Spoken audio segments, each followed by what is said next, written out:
Your Eye on Annapolis daily news brief keeps you informed about what's happening in Annapolis, Anne Arundel County, and Maryland. Local news, local sports, local events, local opinion, and, of course, local weather. Your Eye on Annapolis daily news brief starts now. Well, good morning. It's Wednesday, December 16th, 2020. This is John Frenaye, and this is your Eye on Annapolis daily news brief. Last night, the County Council introduced a new bill that I'm not sure is really going to go anywhere, but County Executive Pittman wants to prevent third-party delivery services, DoorDash, Grubhub, and Uber Eats, from charging more than 15% of the purchase price of any online orders. Currently, they're taking about 30%, some restaurants say, which is proving untenable for them. However, restaurants aren't required to participate with these delivery services, and I'm not sure that one would hold up in court.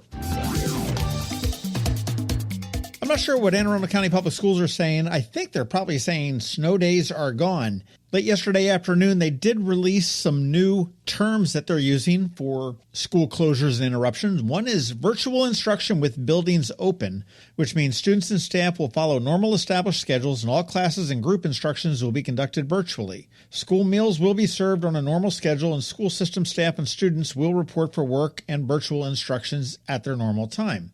But I'm not sure if all classes are being virtual, how they handle the school meals and reporting into school.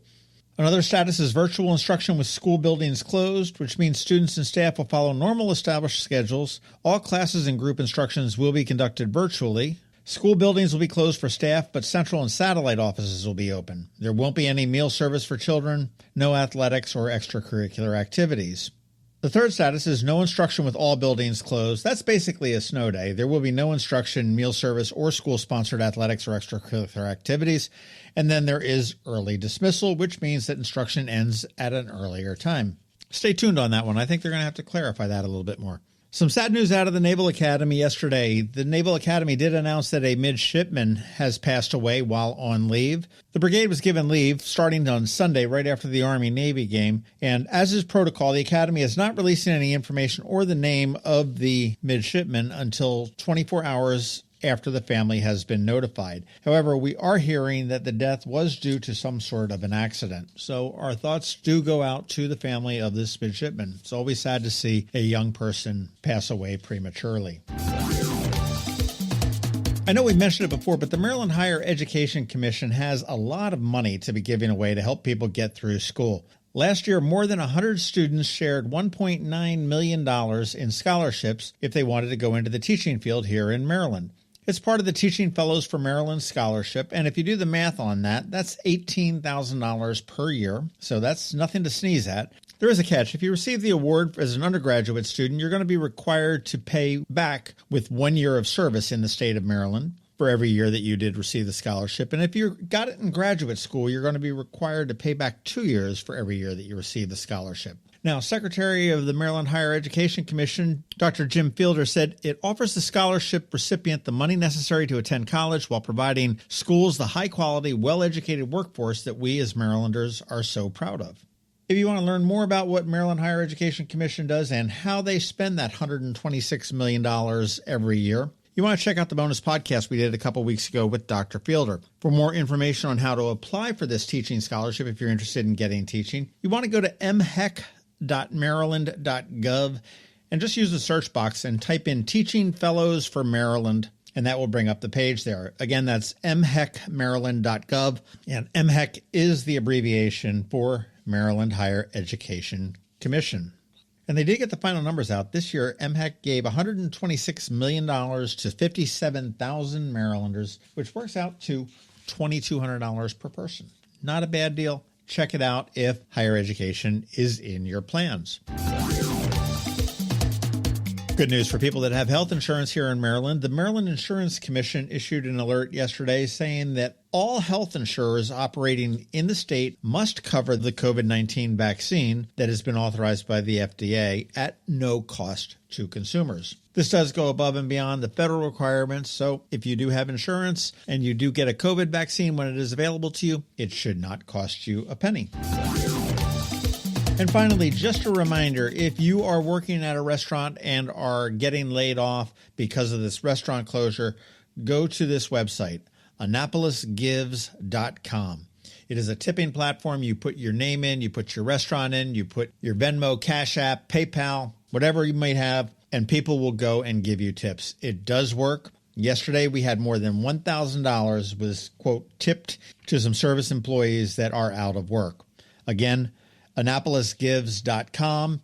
You can register. There is absolutely no cost to do that. And if you are listening to this and you want to help a service industry employee, you go to AnnapolisGives.com. You can search for them by name. You can search for a particular restaurant if you like that restaurant, or you can just randomly give it to somebody that comes up. We do have a generator there to do that. Once again, AnnapolisGives.com.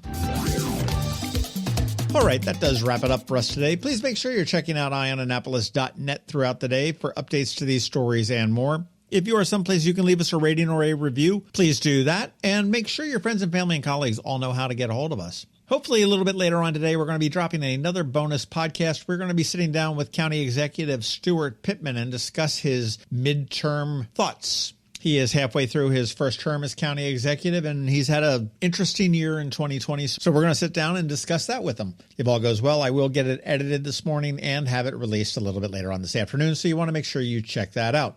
Other than that, you need to hang tight because we've got George Young standing by with your local DC MDVA weather forecast. And it's a little bit slushy, a little bit sleety, a little bit rainy, and a little bit snowy, depending on where you are in Anne Arundel County.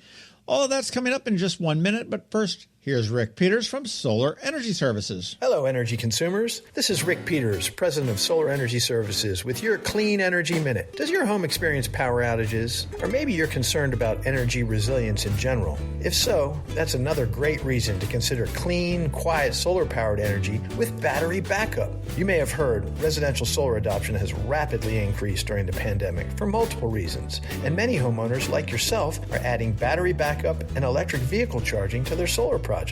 And with Maryland's residential energy storage income tax credit, along with the federal tax credit for batteries when paired with solar, the economics are quite compelling, and that secure feeling is even better. So whether you're looking for clean energy, energy resilience, or overall peace of mind with solar energy, we can help. To schedule a free solar design, call us today at 410-923-6090 or on the web at solarsaves.net. But hurry, sunshine's a-wasting. Sunshine, sunshine, nothing else can make me feel so fine.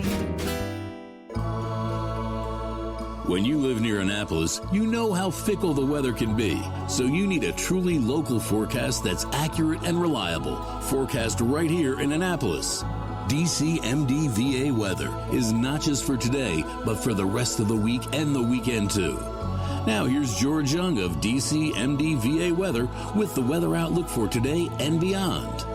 Hey everyone, this is George with DC MDVA Weather, and this is your Eye on Annapolis forecast for Wednesday, December 16th. Yesterday brought a nice one-day break from stormy weather following Monday's rains, but it's back to business today with a nor'easter moving by just to the southeast of the Annapolis region. But now the storm center of circulation is expected to pass close enough to Anne Arundel County that heavy rain is now expected, and accumulating snow is generally off the table, though there could be some very early Thursday morning snowfall in parts of Anne Arundel County, especially in the northern half, as the storm starts to move away to the northeast and colder air then gets pulled around in from the northwest around the storm's center of circulation. With that being said, look for temps in the upper 30s to lower 40s today for highs, and expect precipitation to move into the area from southwest to northeast in the late morning or early afternoon hours, with heavy rain possible during the day into the nighttime hours, with some spots seeing 1 to 2 inches or more of rain, along with winds gusting over 25 miles per hour at times. Then it's more gusty winds on Thursday morning, potentially over 30 miles per hour, with a little snow possible before the storm completely pulls away and skies clear, with temps Thursday and Friday in the upper 30s to lower 40s for highs before 40s both days over the weekend, which should be dry and seasonably chilly. So stay dry out there today and be safe on the roadways if out and about from this afternoon through tomorrow morning. And while this storm didn't quite work out as we had hoped, and initially even forecast on Monday for 1 inch to 3 inches across the area, we're at least off to an active start this winter season, which hopefully surpasses last season's totals by the time we move into spring. Okay, that's it for today. This is George Young of DC MDVA Weather. Make it a great day out there despite the rain. Stay healthy and be safe, and be sure to get our free app on all of your devices by searching DC MDVA Weather in the Apple or Google App Stores, and also follow us on Facebook and Twitter. Use our website each day at DCMDVAweather.com. so you can always stay weather informed.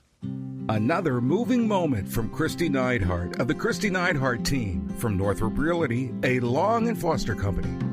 Home, a word that invokes a feeling of belonging, of comfort, of love.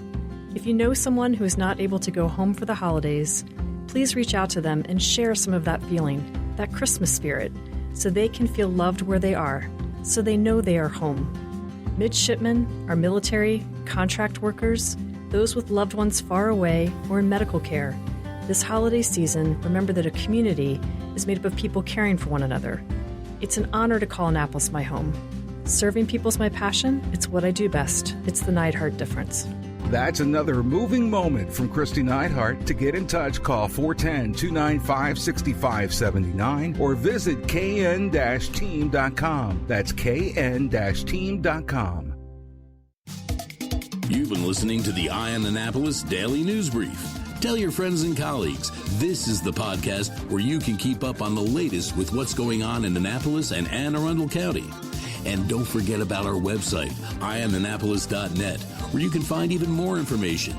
And make sure you follow us on Facebook at All Annapolis and on Twitter at Eye on Annapolis. This Daily News Brief podcast comes to you every Monday through Friday at 6 a.m.